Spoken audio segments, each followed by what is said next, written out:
Hello and a very good evening to you. This is Newsfirst Prime Time News coming to you live on MTV Sports and Shakti TV from our Newsfirst studios here in Colombo.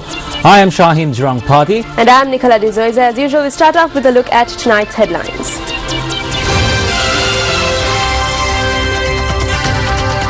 UNP supporters clash in Monragala. Doctor convicted of the 2007 rape and murder of a woman at the Negombo Hospital sentenced to death. Postal services in Colombo hampered by postal workers' token strike. Students at 3 universities staged demonstrations. First up, President Mahinda Rajapaksa says that it is the government's purpose to ensure that the children of this country are successful not in the country but in the world as well. The President made these remarks at the opening ceremony of several Mahindodaya laboratories in the Badula district today.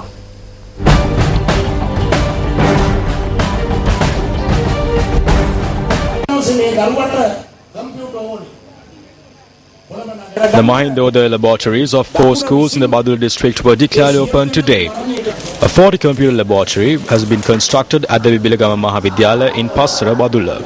The Mahindodaya laboratory also comprises of a language lab with 20 computers, a mathematics laboratory and an NSO distance learning center. The Mahindodaya laboratory at the Gonakal Tamil College in Badula was also declared open today. We are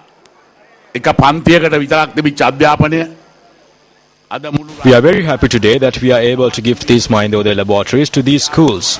We are happy that we have the ability today to take education which was limited to a certain class in the city all over the country. We pray that these children will use these laboratories to become technologically literate and study in the technology stream and to go on to succeed in the country and in the world.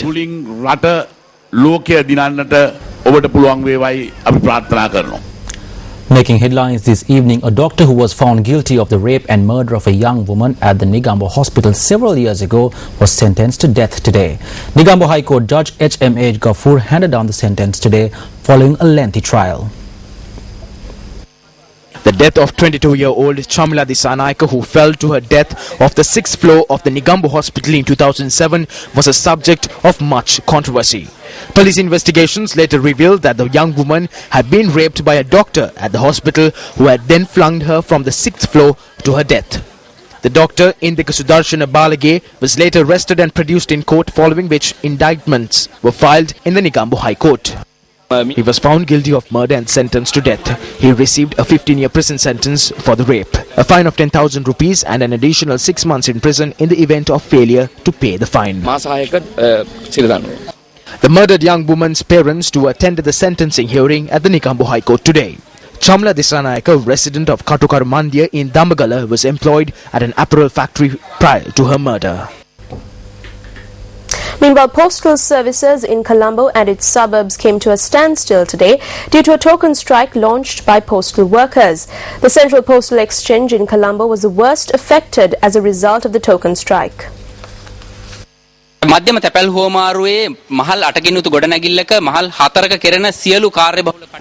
at the Central Postal Exchange have come to a standstill as a result of the strike action. 4 floors of this 8-storied building is dedicated to the sorting out of letters. Nearly 3 to 5 million letters are distributed through this centre.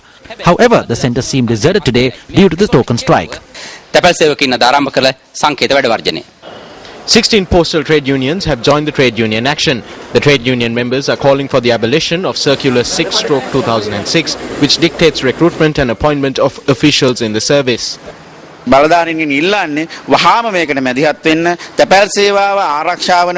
calling on the authorities to intervene in order to protect the postal service, protect the rights of the workers. The circular was created in an ad hoc manner to destroy the postal service.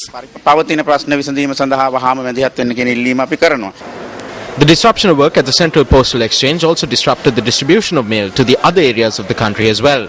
The Postal Trade Union Collective noted that no disruptions have taken place to the distribution of postal voting ballot papers for the Uva Provincial Council election. However, Postmaster General Rohan Aberatna noted that the token strike has not affected postal services. He noted that members of other trade unions who did not engage in the strike have been carrying out postal services. Students from 3 universities engaged in 3 separate protests today.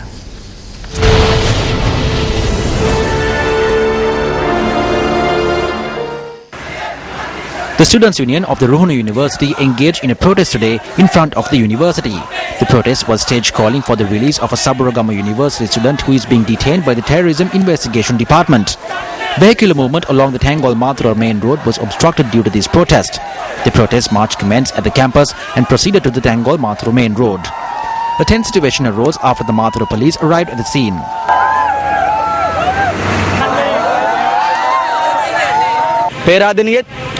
If the issues at the Peradeniya and Sabaragamu universities are not resolved, all the unions at the Ruhunu University will unite tomorrow itself and intervene in this matter. Meanwhile, the Student Union of the Rajarwata University also engaged in a protest in front of their university.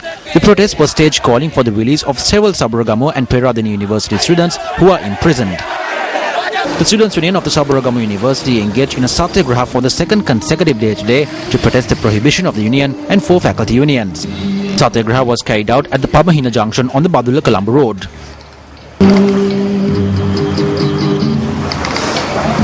The Human Rights Commission recommended that all student unions be reinstated, but these recommendations have been violated by the Vice Chancellor. It has been 157 days since this has happened.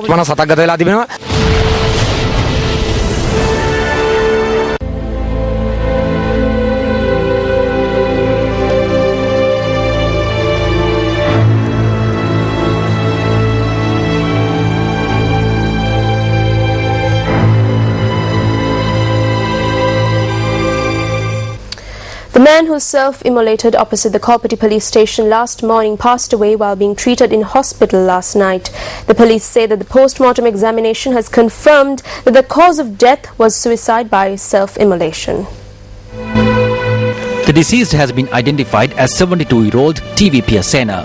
A retired staff sergeant of the Sri Lanka Army, Piyasena was a father of 3.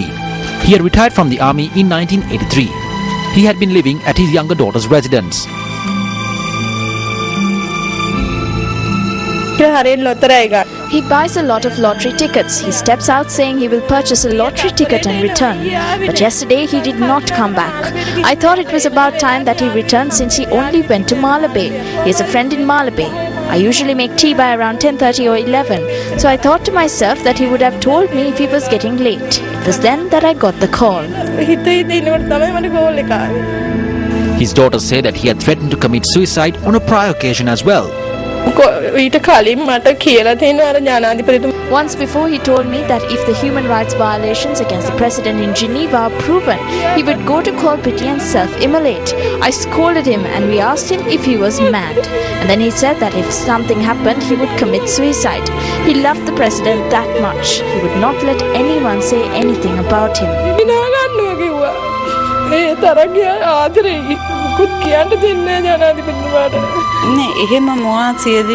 He never spoke to me about committing suicide. I have constantly warned him about his blood pressure when he becomes angered after watching these things. I told him not to speak of these things and that he carried out his duty in his time. He never listened to us. He was a very courageous person.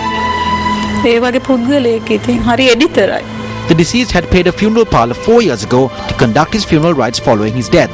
The police say that prior to setting himself on fire, the man had handed in a sealed envelope to the Kolpiti police. The envelope has not been opened, but when Newsfirst visited the home, we were shown a poem that the deceased had penned about President Mahinda Rajapaksa.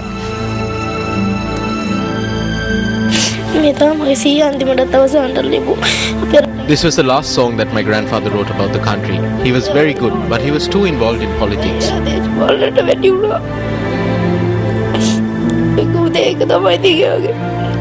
The Newsfirst team went in search of the deceased friend, whom according to his younger daughter was the last person he had visited. While the friend was not at home, his wife who spoke to us said she was unaware of the death. We were very close to him. He was a very good man. While speaking, he did tell us that he had paid for a funeral parlour, but he never spoke of any family problems. The remains of TV Pirsena are currently lying at the space he had paid for previously at a funeral parlour in Talahena. The son of an Uva provincial council candidate was injured in clashes between two groups of UNP supporters in the Munragala town this morning. The police media unit says that a complaint has been lodged that UNP Uva Provincial Council candidate Thissa Kuttiarachchi and a group of his supporters had assaulted the son of fellow UNP candidate Sampath Jayasuriya. Tharindu Jayasuriya, who was injured in the attack which took place around 10:30 am today, was admitted to the Sri Lanka hospital. No arrests have been made in connection with the incident. He left this morning on the Munragala Wallawaya road to go to the divisional secretariat. A convoy of Thissa Kuttiarachchi's vehicles had chased after him. They blocked the road and then stopped our vehicle. A group including Thissa Kuttiarachchi got off and came up to our vehicle and asked where Sampath Jayasuriya was. I was not in the vehicle. He was the only one there. There were two others with him. They dragged my son out and beat him. They had hit him in the back with some sort of a weapon. Eyewitnesses said it looked like a sword. They had broken his hand.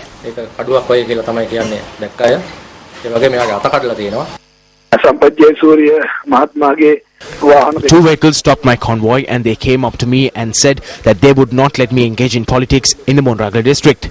I asked him if he was Sampath Jayasuriya's son and he said yes. So I spoke to him and said, tell your father to engage in politics as he sees best, and I would continue on my path. I told him that we are all working to make the elephant victorious, and no matter how many preferential votes we get, it is pointless if the party is defeated. At that point, 2 or 3 of their people got into a tussle with my people and there was an exchange of blows. This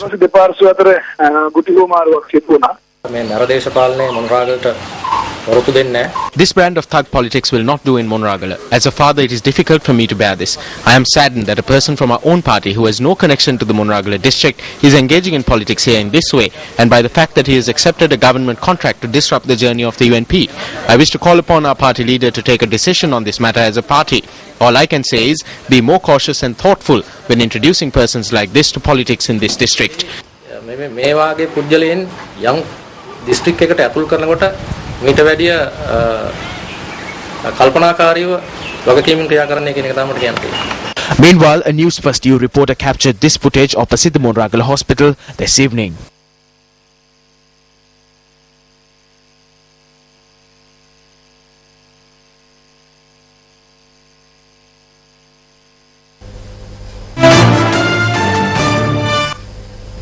In other local news, UNP-affiliated trade union leaders have accused a member of the UNP Leadership Council who came to the party from another party of leaving the country with only a few days left for the Uva Provincial Council election.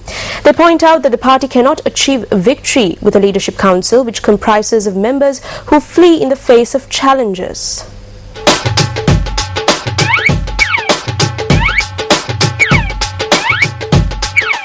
කොහෙන්ද පැමිණියා වූ පිරිසක් විසින් එක්සත් ජාතික පක්ෂයේ අගාධයට පත් කරන්න කරන උත්සාහය අසාර්ථක කර යුතුයි. අද කුත්තියාධිකාරී මණ්ඩලය We must defeat the attempt that is being made by outsiders who have come to the UNP to drag the party into a crevice. What are the working committee and persons within the committee doing today?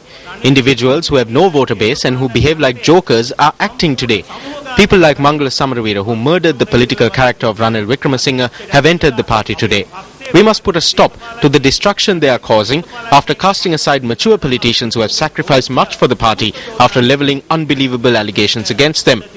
Where are people like Mangala Samaravira who are in the Leadership Council today? There is an election in Uva. They shout that it is a great battle. They have given advice as well. But Mangala Samaravira has now left the country. This in itself shows that these people are carrying out someone's contract to dismantle and destroy the UNP. මේගොල්ල කරන්නේ මේ කාගේ හෝ කොන්ත්‍රාත්තුවක් එක්සත් ජාතික පක්ෂයේ කඩා බිඳ දමන කොන්ත්‍රාත්තුවක්. වැඩ කරන ජනතාව වෙනුවෙන් ජනාධිපතිතුමා හදපු ජාතික The Jatika Sevaka Sangamaya was established by President J.R. Jayawardena for the working people. We are people who are committed to building a UNP government. Every UNP supporter in this country has rights over the party. If any person is against this, then we can say without fear that they are people who are gaining privileges from the government. They put together something called the Leadership Council. Those who put together the Leadership Council too have gone abroad today. We cannot fathom how this Leadership Council is going to bring victory to the party. ඉතින් මේ නායකත්ව මණ්ඩලයේ ජයග්‍රහණයක් කරන්නේ කොහොමද කියන එක අපිට හිතා ගන්න බෑ.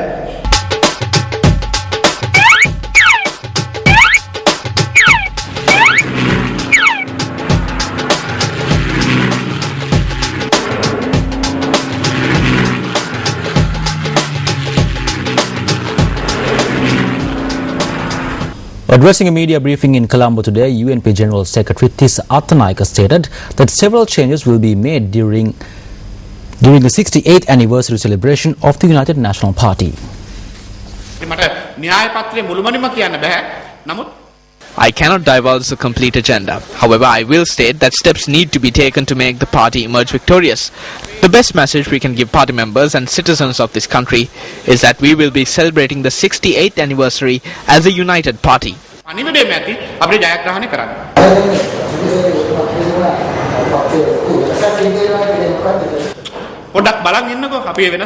Wait and see.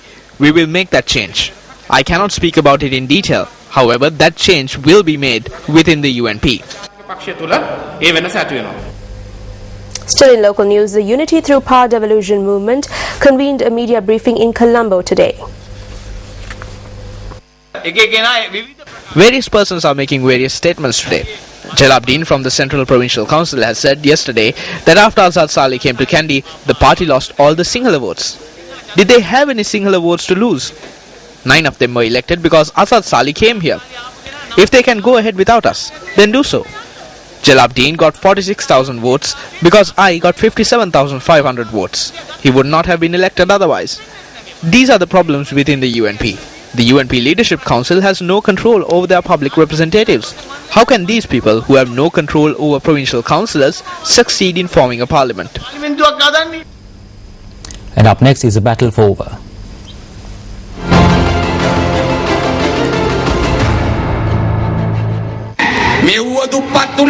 Uva is not poor. They have made it poor. Ministers who are elected by a vote have made this province poor. This is a tribal government. It is this tribe that is governing the country today. This tribe is burdening other people in the country.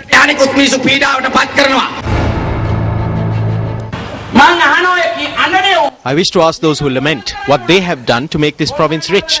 As the Minister of Coconut Development, I did what I could and presented 10 coconut saplings to each household. I wish to remind you now that the Monragala district will become the richest district in Sri Lanka.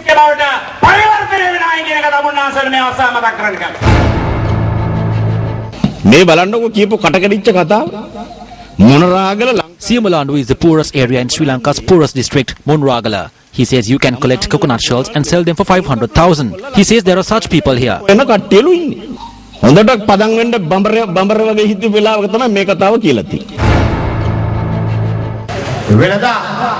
In the past, where did the people of these villages have to go to even look at a computer? They need to go in search of a city. Today, we have brought that development to your villages.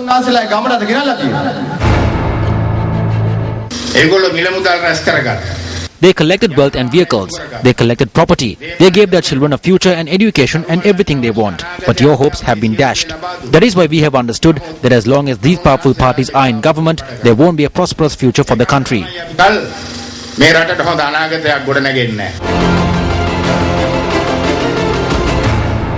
Meanwhile, election monitoring organisation People's Action for Free and Fair Elections, or PAFREL, notes that the holding of staggered elections is a distortion of democracy. Speaking at a media briefing held in Colombo today, PAFREL's Executive Director Rohana Hettiarachchi elaborated. Primarily, PAFREL wishes to take exception with the holding of staggered elections in this country. We see the holding of staggered elections in this way as a distortion of democracy in the country. Elections have been staggered in a manner which is beneficial to the incumbent political party, which has been in power for some time. The goal here is to consolidate their power. The serious problem with these staggered elections is that they pose an obstacle to the true public opinion coming out. Let's now take a look at Action TV.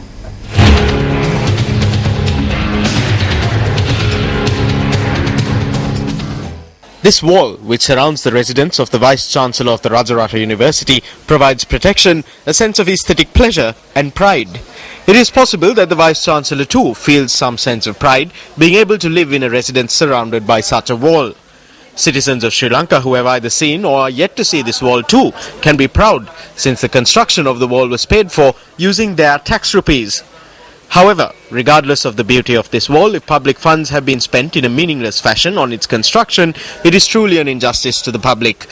Action TV revealed yesterday that from the outset, this wall was not intended to be constructed in keeping with the concept of minimum cost and maximum benefit for the nation.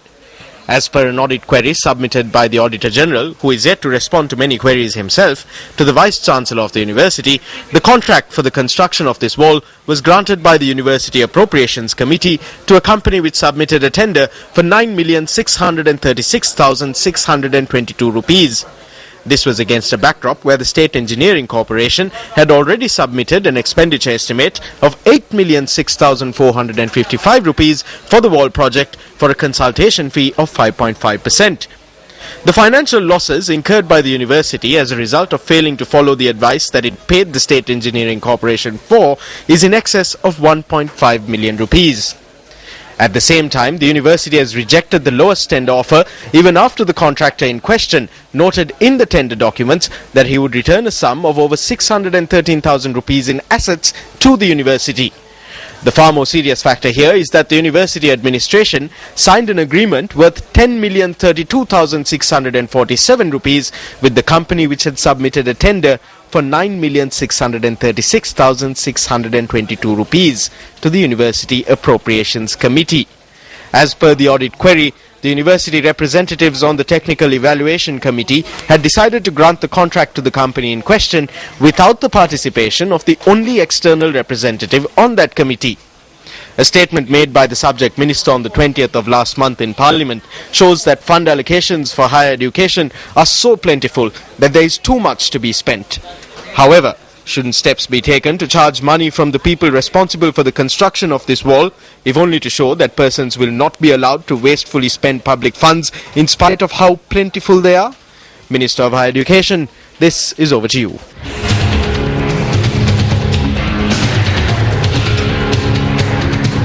And up next is our special segment, A Better Tomorrow, where we take a look at development initiatives that have been undertaken across the country.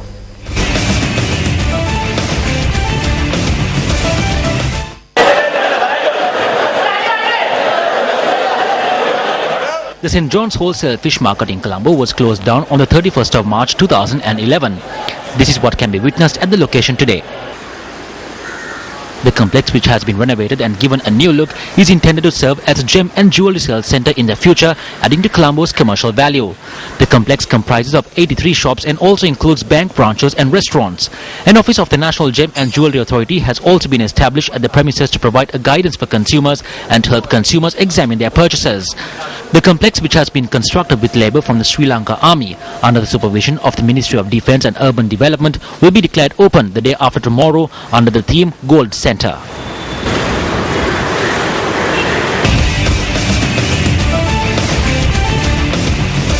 The Ministry of Cooperatives and Internal Trade notes that Satosa outlets in the Badulla district would purchase potatoes from farmers till the month of November. Issuing a release, the ministry notes that this program will also be implemented in the Nuwara area and Jaffna districts as well in the near future. With the harvesting of potatoes in the Badulla district, merchants began purchasing potatoes from the farmers at a price of between 60 and 70 rupees a kilogram. The government intervened and granted farmers a certified price of 80 rupees to potato farmers through Satosa. A group of farmers who engaged in a protest in the Valimada area charged that the government is purchasing only a selected portion of their harvest. An additional secretary of the Ministry of Economic Development toured the area today to look into the allegations.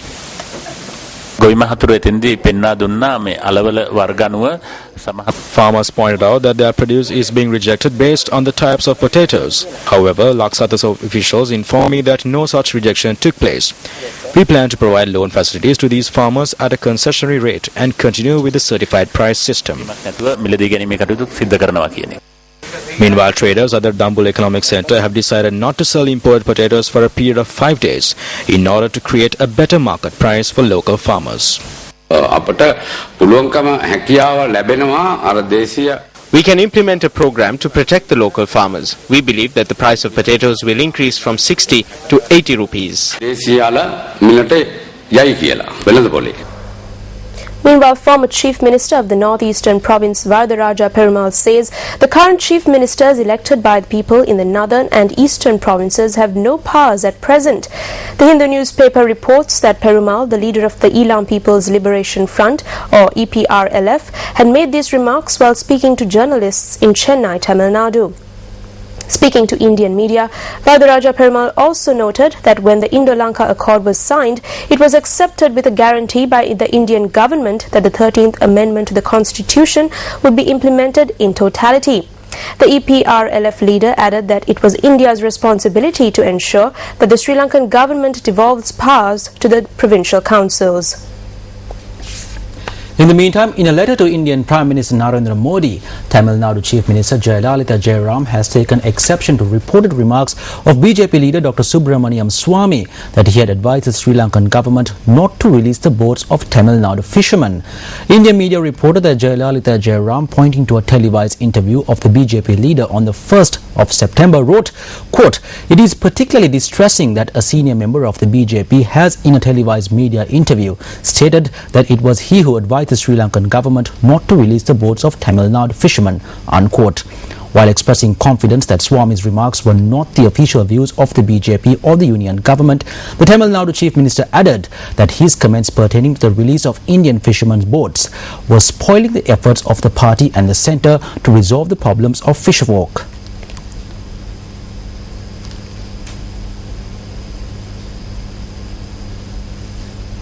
Meanwhile, a demonstration was held in Rameshwaram on the southern coast of Tamil Nadu today to protest statements made by Dr. Subramaniam Swamy. Newsfirst correspondent in Rameshwaram said the protesters, who comprised of fishermen from the area, burnt posters bearing the likeness of Dr. Swamy. Minister of External Affairs Professor G.L. Peiris has been presented an award for special contributions to peace and stability in the region by the International Institute for Middle East and Balkan Studies, or IFIMES. The Department of Government Information reports that the award was presented to Minister G.L. Peiris by Dr. Ernest Petric, a member of the IFIMES Advisory Board and former President of the Constitutional Council of the Republic of Slovenia.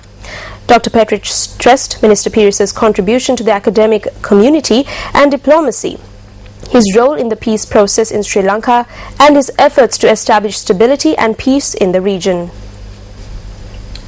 The Commercial High Court issued an interim order today restraining Amazon Management Group from proceeding with an arbitration against the Capital Maharaja organization. The Capital Maharaja Organisation Limited instituted an action in the High Court of the Western Province against Amazon Management Group Pte Limited, a Singapore company, seeking a declaration that the agreement entered between the Capital Maharaja Organisation Limited and Amazon Management Group Pte Limited, dated 19 June 2013, is incapable of being performed, and therefore the specific performance will be contrary to the public policy, and that the arbitration proceedings cannot be maintained. Whilst this action was pending in the Commercial High Court, the Capital Maharaja Organisation Limited received notice of arbitration from the Singapore International Arbitration Centre, stating that the arbitral tribunal has been constituted and they intend to commence the arbitration in Singapore. In response to the notice, the Capital Maharaja Organisation Limited filed a further petition in the Commercial High Court on the 9th of June 2014, seeking a declaration that the arbitral tribunal does not have any jurisdiction to decide on any matter, as the Amazon Group Pte Limited has duly invoked the jurisdiction in Sri Lanka and has filed a case in the District Court of Colombo claiming the identical relief sought in the Singapore Arbitral Tribunal and also obtained the interim orders in the District Court of Colombo. Having heard the lengthy submissions, court upheld the submissions made on behalf of the Capital Maharaja Organisation Limited and issued an interim order restraining the Amazon Management Group Pte Limited from continuing with and or maintaining in any manner whatsoever any arbitration proceeding against the Capital Maharaja Organisation, and particularly the arbitration instituted at the Singapore International Arbitration Centre. Court fixed the inquiry in regard to substantial matters on the 13th of November 2014.